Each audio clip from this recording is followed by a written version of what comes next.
당신이 몰랐던 이야기. 오늘은 중국의 표적이 된 한국, 중국은 왜 한국 문화를 노리나, 문화 공정에 대한 이야기입니다. 이번 영상은 중국의 역사 왜곡에 대항하는 기업 6.25 참전용사 후원 기업으로도 유명한 인프레시와 함께했습니다. 얼마 전 역사 왜곡부터 정치, 영토까지 얽혀있는 중국의 대규모 프로젝트 동북공정에 대해 다뤘죠. 독이 든 성배, 전 세계로 침투하는 중국 자본 차이나머니와 중국 문화가 인기 없는 이유에 대해서도 다루었습니다. 국제적으로 어떤 일이 일어나고 있는지 한국보다는 해외 사례를 집중적으로 봤죠. 그런데 사실 지금 중국의 타깃 쓴 표적은 한국입니다. 동북공정에서 이야기했듯 중국은 전체 인구의 8%이지만 중국 전체 영토의 64%를 차지하고 있는 소수민족의 독립을 막기 위해 역사 왜곡 프로젝트 동북공정을 시작했습니다. 언뜻 우리와는 관계가 없어 보이지만 현재 중국은 한국을 노리고 있죠. 다들 한 번쯤 들어보셨을 겁니다. 중국이 한복을 한푸라는 이름으로 중국의 전통 의상이라고 우기고, 김치와 태권도, 한글, 삼계탕, 삼겹살과 쌈문화, 탈춤 등 나열할 수 없을 정도로 많은 문화를 뺏어가려 하고 있죠. K-팝을 아시안 팝이라 명명하기도 했습니다. 심지어 윤동주와 세종대왕, 김연아, 반기문 등 유명 인물들을 조선족 즉 중국인이라고 말하고 있죠. 2022년 베이징 올림픽 개막식에서는 한복을 입은 여성이 등장했고, 중국 내 미디어를 우리가 잘 안 봐서 모르는 것이지 중국 내에서 나오는 드라마, 영화에서 심심치 않게 한국 문화가 중국의 문화라는 뉘앙스로 등장합니다. 은근히, 아니 대놓고 역사 왜곡도 같이 하고 있고요. 중국이 문화를 뺏으려 하는 것, 이것을 신동북공정 혹은 문화공정이라고 하죠. 이걸 가장 잘 보여주는 그림이 있는데 자유아시아 방송에 올라온 만평입니다. 그림을 보시면 중국 이름을 달고 있는 사신이 티벳과 신장, 홍콩, NBA를 처치하고 한국의 문을 열려하고 있습니다. 정확히는 한국 문화죠. 이 사진도 비슷한 맥락입니다. 다른 점은 처음 사진은 다음 타깃 같은 느낌이라면 아래는 현재 진행형이라는 것이죠. 그리고 실제로 문화공정은 현재 진행형입니다. 현재 중국의 문화공정은 우리가 생각했던 것보다 훨씬 더 광범위하고 빠르게 진행되고 있습니다. 우리 입장에서야 이딴 말도 안 되는 소리를 누가 믿냐라고 생각하며 기사를 보거나 영상을 볼 때 잠깐 기분 나쁜 정도이지만, 외국인 입장에서는 다르죠. 그럴듯하게 만들어진 자료나 영상을 보며 사실이라고 믿습니다. 최근에는 다른 시도도 이루어지고 있습니다. 뉴스를 즐겨 보시는 분들이라면 혹은 이 문제에 대해 관심이 있으신 분들이라면 한 번쯤 보셨을 겁니다. 사실 알고 보면 한국이 중국 문화를 훔친 도둑이라는 것이죠. 듣자마자 다들 이런 생각을 하셨을 겁니다. 앞에서 말했던 한복이나 김치 같은 한국 문화를 중국이 뺏으려는 게 아니라 이것들은 중국 문화고 한국이 이것들을 빼앗아 갔다고 주장하는 거구나. 이것도 맞긴 하지만 진짜는 따로 있죠. 한국이 마라탕에 빠졌다는 기사가 났을 때 중국인들은 한국이 마라탕마저 자기들 것이라 우기며 뺏어갈 것이라는 반응을 보였습니다. 우리는 분명 마라탕이 중국 음식이라고 인식하고 있고 뺏을 생각도 없는데 말이죠. 중국이 의도하는 것은 분노입니다. 학자라는 사람들이 나와 한국은 공자가 한국인이라고 우긴다, 성룡이 한국 사람이라고 한다부터 시작해서 마오쩌둥도 한국 사람이라고 우긴다라고 이야기합니다. 근데 마오쩌둥이 한국 사람이면 손해인 것 같은데 뭐 어쨌든 웨이보에 검색해보면 한국을 도둑국이라고 칭하고 있죠. 글들을 보면 대충 한국은 조직적으로 중국 문화를 훔쳐간다 이런 내용들입니다. 이런 식으로 대중을 분노하게 만들면 오히려 한국 문화를 중국 것이라고 우길 때 정당화가 가능합니다. 아니라는 게 밝혀져도 한국도 그러는데 무슨 문제냐는 말이 나오죠. 현재 중국이 문화공정을 하는 나라는 사실상 한국밖에 없습니다. 뭐 다른 나라의 것들도 가끔 우기긴 하지만 조직적으로 대규모로 소유권을 주장하는 대상은 한국뿐이죠. 도대체 왜 그러는 걸까요? 일단 내부적인 이유부터 보죠. 문화 소유권 갈등은 일종의 소리 없는 전쟁과 같습니다. 직접적으로 싸우지는 않아도 갈등을 일으키죠. 즉 내부를 결집시키는 효과가 있습니다. 중국 공산당은 중국 청년들이 해외 문물을 보고 듣고 배우면서 충성심이 약해질 것에 대한 고민을 하고 있죠. 실제로 현재 중국을 탈출하는 인구는 엄청나게 늘어났고 청년들은 공산당에 반항까지 하고 있으니까요. 당장 중국에서 역대 최고의 수익을 올리며 흥행한 장진호만 봐도 알 수 있죠. 장진호는 전형적인 프로파간다 영화입니다. 그것도 객관적인 사실과 아예 딴판인 영화죠. 심지어 내용적인 측면을 뒤로하고 봐도 CG도 별로이고 스토리를 풀어내는 과정도 어색하기 그지없습니다. 하지만 중국인이라면 이 영화의 내용을 믿거나 혹은 적어도 조용히 하고 있어야 합니다. 영화를 비판하는 글을 썼다고 징역을 받는 일이 실제로 일어났거든요. 이야기죠. 오늘 함께한 브랜드인 인프레시에도 비슷한 일이 있었죠. 인프레시는 앞에서 말했듯 국내외의 참전 용사들을 찾아가 후원하고 있습니다. 한 중국인이 인프레시 홈페이지에 찾아와 이런 댓글을 달았죠. 6.25는 미국 침략에 저항하고 조선을 지원한 것으로 중국 영웅들의 희생도 있었다. 그러나 한국은 한국을 위해 피를 흘린 중국 영웅은 생각하지 않는다. 한국에 살고 있는 중국인도 많으니 후원을 하더라도 깊게 알아봐라. 중국은 적이었음을 알고 있음에도 이런 내용을 적는 것은 말 그대로 6.25가 미국의 침략이라고 믿고 있다는 말입니다. 인프레시는 댓글으로 6.25 전쟁은 북한의 남침으로 인해 발생한 가슴 아픈 역사다. 정의로운 전쟁이라는 것은 명백한 역사 왜곡이며 자랑스러운 역사가 아니다. 중국 14억 인구가 온다 한들 역사는 바뀌지 않는다라는 말을 남겼죠.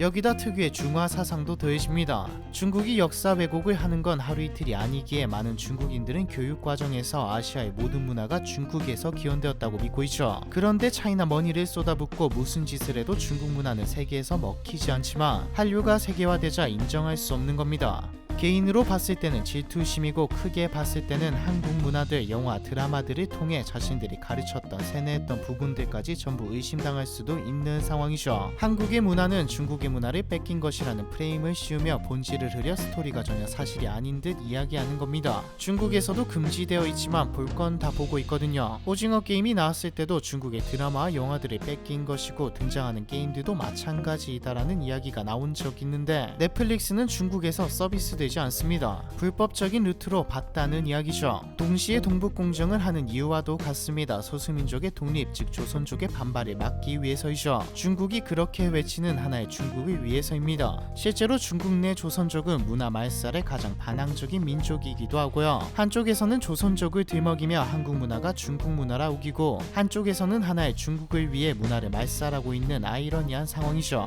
내부적인 이유들은 이 정도이고 외부적으로는 소프트 파워, 즉 중국 문화의 부흥을 꾀하기 위함도 있습니다. 일본은 이미 오래전부터 일본 문화로 서방에 알려져 있기에 건들 수 없고 다른 아시아 국가들의 문화는 세계적인 영향력이 없는 상태이죠. 갓 세계로 알려지기 시작한 한국 문화가 가장 조작하기 쉽고 문화 갈등을 부추기면 내부 결집, 소프트 파워 부흥까지 꾀할 수 있으니 양심을 버린다면 중국 입장에서 손해볼 건 없는 장사이긴 합니다. 이를 위해 돈을 주고 영향력 있는 SNS, 유명인 스트리머, 유튜버들을 이용하여 여론을 조작하기도 하고요. 대상은 당연히 서방 국가들이죠. 북한 붕괴 시 조선족들을 한민족이라는 이유를 빌미로 북한을 먹으려고 한다는 주장도 있죠. 사실 시진핑이 한국은 수천 년간 중국의 일부였다라는 말까지 하는 것을 보면 터무니없는 주장도 아니긴 합니다. 말 그대로 명분이죠. 앞에서 말했듯 이번 영상은 인프레시와 함께 했습니다. 인프레시는 예전에도 한번 채널에서 함께한 적이 있는 기업이죠. 이미 해외 언론을 비롯해 지상파 뉴스 등 6.25 참전용사 후원 기업으로 익히 알려진 곳입니다. 얼마 전 한국인들의 간곡한 요청으로 외신에 대대적인 기사 보도가 된 적이 있습니다.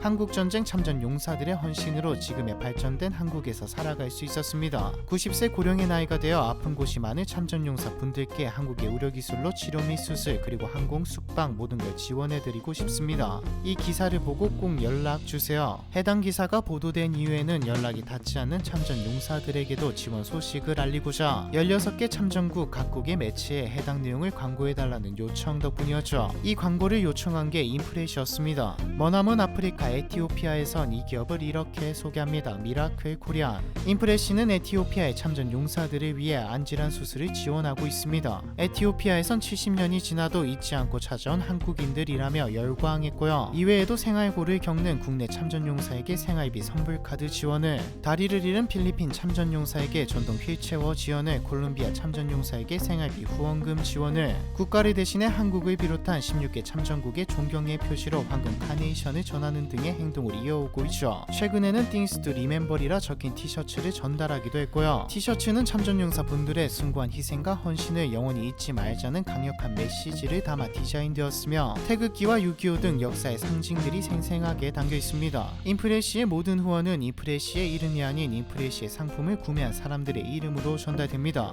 댓글에 인프레시 링크를 남겨둘 테니 구경해 보시는 게 어떨까요? 인프레시와 함께한 중국 문화 공정 이야기 이번 편은 여기까지입니다.